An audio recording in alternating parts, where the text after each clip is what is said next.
So hi guys, welcome back to my YouTube channel. So ఈ రోజు guys ఏంటంటే మన యూట్యూబ్ నుంచి గైస్ 2 అప్డేట్స్ అయితే రావడం అయితే జరిగింది. ఈ అప్డేట్స్ ఏంటి అనేది క్లారిటీ ఎక్స్ప్లెయిన్ చేస్తాను. అండ్ దయచేసి గైస్ సెకండ్ అప్డేట్ ఖచ్చితంగా వినాలి. ఎందుకంటే ఈ అప్డేట్ వల్ల మనకు కొంచెం డిసడ్వాంటేజెస్ ఉంది, అంతేకాకుండా అడ్వాంటేజ్ కూడా ఉంది. సో అదేంటి అని చెప్పేసి క్లారిటీ ఎక్స్ప్లెయిన్ చేస్తాను గైస్, ఓకేనా? So without wasting hour time guys, so let's get it to the video. And దీంట్లో గైస్ సో ఫస్ట్ థింగ్ వచ్చేసి ఏంటి అంటే changes in home screen guys, ఓకేనా? ఒకసారి మీ యొక్క యూట్యూబ్ ఛానల్ ఓపెన్ చేసుకున్న తర్వాత అక్కడ మీకు ఏంటంటే హోమ్ కనిపిస్తుంది, వీడియోస్ అని చెప్పేసి, ప్లేలిస్ట్ అని చెప్పేసి, మెంబర్షిప్ అని చెప్పేసి, కమ్యూనిటీ ట్యాబ్ అని చెప్పేసి కనిపిస్తుంది గైస్, ఓకేనా? దాంతో పాటు కొన్ని ఎక్స్ట్రాగా ఫ్యూచర్స్ అయితే వాళ్ళు మనకు పెట్టడం అయితే జరిగింది. మీరు హోమ్ మీద క్లిక్ చేసుకున్న తర్వాత కింద మీకు ఇంకా కొన్ని ట్యాబ్స్ అయితే కనిపిస్తాయి గైస్, ఓకేనా? ఇక్కడ మీకు ఏంటంటే ప్రైవేట్, అన్లిస్టెడ్, లేకపోతే మనకు మెంబర్స్ ఓన్లీ, అంతేకాకుండా ఏమైనా మీరు షెడ్యూల్లో పెట్టిన కంటెంట్ ఏమైనా ఉన్నా కూడా అవన్నీ కూడా క్లారిటీగా కనిపిస్తాయి, ఓకేనా? సో దానివల్ల ఏంటంటే మీరు అప్లోడ్ చేసిన వీడియోస్లో ఏవి పబ్లిష్ చేశారో, ఏవి అన్లిస్టెడ్లో పెట్టారు, ఏవి ప్రైవేట్లో పెట్టారు, ఏవి షెడ్యూల్లో పెట్టారు, ఏవి ఓన్లీ మీరు మెంబర్స్ కోసమే పెట్టారని చెప్పేసి వాటన్నిటిని కూడా సపరేట్ ట్యాబ్లో కనిపిస్తాయి. సో దానివల్ల మీకు ఎటువంటి కన్ఫ్యూజ్ ఉండదు. అక్కడ సపరేట్ ట్యాబ్ మీద క్లిక్ చేసుకున్నారు అనుకోండి, అక్కడ మీకు ఈజీగా యాక్సెస్ చేసుకోవడానికి ఈ విధమైన సెట్టింగ్ అయితే మనకి ఇవ్వడం అయితే జరిగింది. ఇది వచ్చేసి ఓన్లీ క్రియేటర్స్కి మాత్రమే కనిపిస్తుంది. అంటే ఇప్పుడు మన యూట్యూబ్ ఛానల్ అనుకోండి, మనకు మాత్రమే కనిపిస్తుంది, ఓకేనా? సో వేరే వ్యూవర్స్ ఎవరైతే ఉంటారో మన ఛానల్లో వీడియో చూసేవాళ్ళు, వాళ్ళకి ఇప్పటి వరకు ఏ విధంగా కనిపిస్తుందో అదే విధంగా అయితే కనిపిస్తుంది గైస్, ఓకేనా?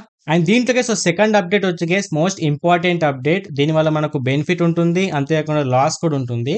అదేంటి అని చెప్పేసి గైస్ క్లారిటీ ఎక్స్ప్లెయిన్ చేస్తాను గైస్, ఓకేనా? సో ఇప్పుడు గైస్ మన ఛానల్ కనుక మానిటైజేషన్ అయ్యి ఉంటే మన వీడియోస్ అనేది అప్లోడ్ చేస్తాం కదా, అప్లోడ్ చేసినప్పుడు యాడ్స్ అనేవి డిస్ప్లే అవుతాయి, ఓకేనా? సో యాడ్స్ ఇప్పటి వరకు ఏ విధంగా డిస్ప్లే అవుతాయి? 20 సెకండ్స్ యాడ్ కావచ్చు, లేకపోతే 1 or 2 యాడ్స్ కావచ్చు, లేకపోతే స్కిప్పబుల్ యాడ్స్ అనేవి ప్లే అవుతూ ఉంటాయి, ఓకేనా? బట్ ఇప్పుడు ఆ విధంగా కాకుండా ఇప్పుడు కొత్తగా వచ్చే చేంజెస్లో ఏంటి అంటే యాడ్స్ని కూడా మన వీడియోస్లోనే ఇంక్లూడ్ చేయబోతున్నారు. లైక్ స్పాన్సర్డ్ అని చెప్పేసి వస్తుంది గైస్, ఓకేనా? సో అదే విధంగా అంటే ఇప్పుడు ఒక వ్యూవర్ వచ్చేసి మీ వీడియో 30 సెకండ్స్ చూశారనుకోండి, అప్పుడు అక్కడ యాడ్ డిస్ప్లే అవ్వాలి అనుకున్నప్పుడు పైన మీకు స్కిప్పబుల్ యాడ్ కానీ, లేకపోతే అది ఎన్ని సెకండ్స్ యాడ్ కానీ, ఎన్ని యాడ్స్ అని చెప్పేసి అక్కడ క్లారిటీ అయితే కనిపించదు గైస్, ఓకేనా? సో డైరెక్ట్గా ఏంటంటే 30 సెకండ్స్ తర్వాత డైరెక్ట్ స్పాన్సర్డ్ అని చెప్పేసి యాడ్ అనేది స్టార్ట్ అయిపోతుంది. బట్ యాడ్ ఎన్ని సెకండ్స్ ఉంటుంది, ఎన్ని యాడ్స్ వస్తున్నాయి అని చెప్పేసి ఎక్కడ కూడా చూపియదు. బట్ ఏదో రేర్ కేసులో మాత్రమే మీకు స్కిప్పబుల్ యాడ్ వస్తుంది. అది according to me video duration బట్టి అయితే ఉంటుంది గైస్, ఓకేనా? సో దీనివల్ల ఏంటంటే మనకు రెవెన్యూ అనేది ఇంక్రీజ్ అయ్యే ఛాయిస్ ఎక్కువ. సో ప్రీవియస్గా కూడా నేను లాస్ట్లో ఒక వీడియోలో కూడా చెప్పాను. సో రెవెన్యూ ఇంక్రీజ్ చేయడం కోసం చాలా అప్డేట్స్ తీసుకొస్తున్నాను అని చెప్పేసి. బట్ దీనివల్ల గైస్ మనకు లాస్ ఏంటి అంటే మన వీడియో కంప్లీట్గా చూడకపోవడానికి అవకాశాలు ఎక్కువ ఉంటాయి.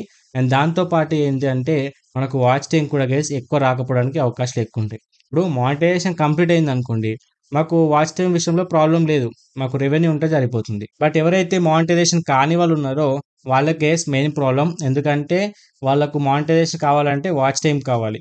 సో ఇక్కడ ఏంటంటే ఈవెన్ 100, 150 వ్యూస్ వచ్చిన వాళ్ళకి కూడా యాడ్స్ డిస్ప్లే అవుతున్నాయి కాబట్టి దానివల్ల వ్యూవర్స్ మీ వీడియోని కంప్లీట్గా చూడకపోవడానికి అవకాశాలు ఎక్కువ ఉంటాయి.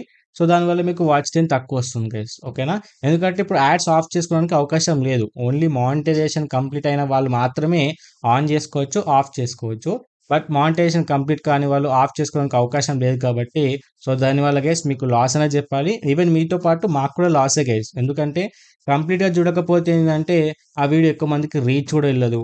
అక్కడ ఒక్క యాడ్ వల్ల స్కిప్ చేశారనుకోండి, నెక్స్ట్ వచ్చే 2 యాడ్స్ కూడా మాకు రెవెన్యూ రాదు గైస్, ఓకేనా? సో దీనివల్ల అన్ని విధాలుగా చూసుకుంటే లాస్ అనే చెప్పాలి. బట్ చూడాలి, limited ads, limited seconds of add display చేస్తే అయిపోతుంది. బట్ నాన్ స్టాప్గా కంటిన్యూస్గా పెద్ద యాడ్ డిస్ప్లే చేస్తే ఆ వీడియోని కంప్లీట్గా స్కిప్ చేసే అవకాశాలు ఎక్కువ ఉంటాయి వ్యూవర్స్ వచ్చేసి. సో చూడాలి ఎలాంటి ప్రాబ్లమ్ ఫేస్ చేస్తామని చెప్పేసి. సో ఇవే గేస్ సో 2 అప్డేట్ వచ్చేసి ఈ అప్డేట్స్ గేస్ మీకు ఎలా అనిపిస్తుందో డెఫినెట్గా కింద కామెంట్ చేసి అయితే షేర్ చేసుకోండి గైస్, ఓకేనా?